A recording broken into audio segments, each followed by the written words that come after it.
اللہ وہ پاکستان کی سلامتی اور بقا کے لیے اس کو استعمال کریں گے۔ بسم اللہ الرحمن الرحیم۔ سب سے پہلے تو جس طرح اپوزیشن لیڈر نے آج شروعات میں کہا کہ یہ کسی کی آج ہار یا جیت کا مسئلہ نہیں ہے، میں اسی بات کو دہراؤں گا اور آج میرے خیال سے اسی بات کو بار بار دہرانے کی ضرورت ہے، اس لیے کہ اس وقت پاکستان کو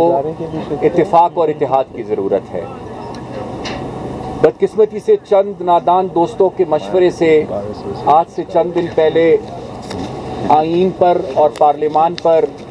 حملہ کیا گیا اور پارلیمان کا مسئلہ عدالت میں چلا گیا۔ عدالت نے آج ایک تاریخی فیصلے کے ذریعے ہمیشہ کے لیے نظری ضرورت کو دفن کر دیا اور عدالتی فیصلے سے آج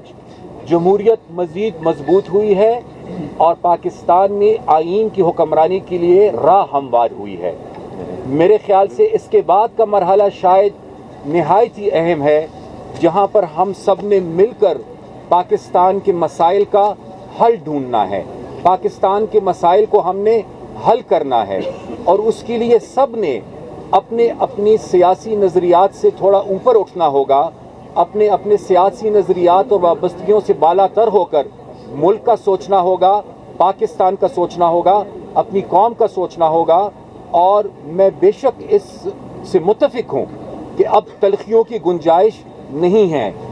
اس طرف بھی جو لوگ ہیں، اس طرف بھی جو ساتھی ہیں جنہوں نے بدقسمتی سے ہمیں شاید ملک دشمن اور غدار سمجھا، لیکن ہم نہ ان کو ملک دشمن سمجھتے ہیں نہ ہم غدار سمجھتے ہیں، ہم ان کو بھی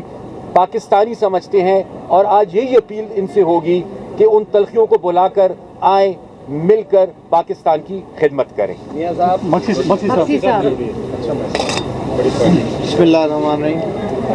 سب سے پہلے میں اللہ کا شکر گزار ہوں کہ اللہ نے پاکستان کو ایک سخت مراحل سے ہمکنار کیا اور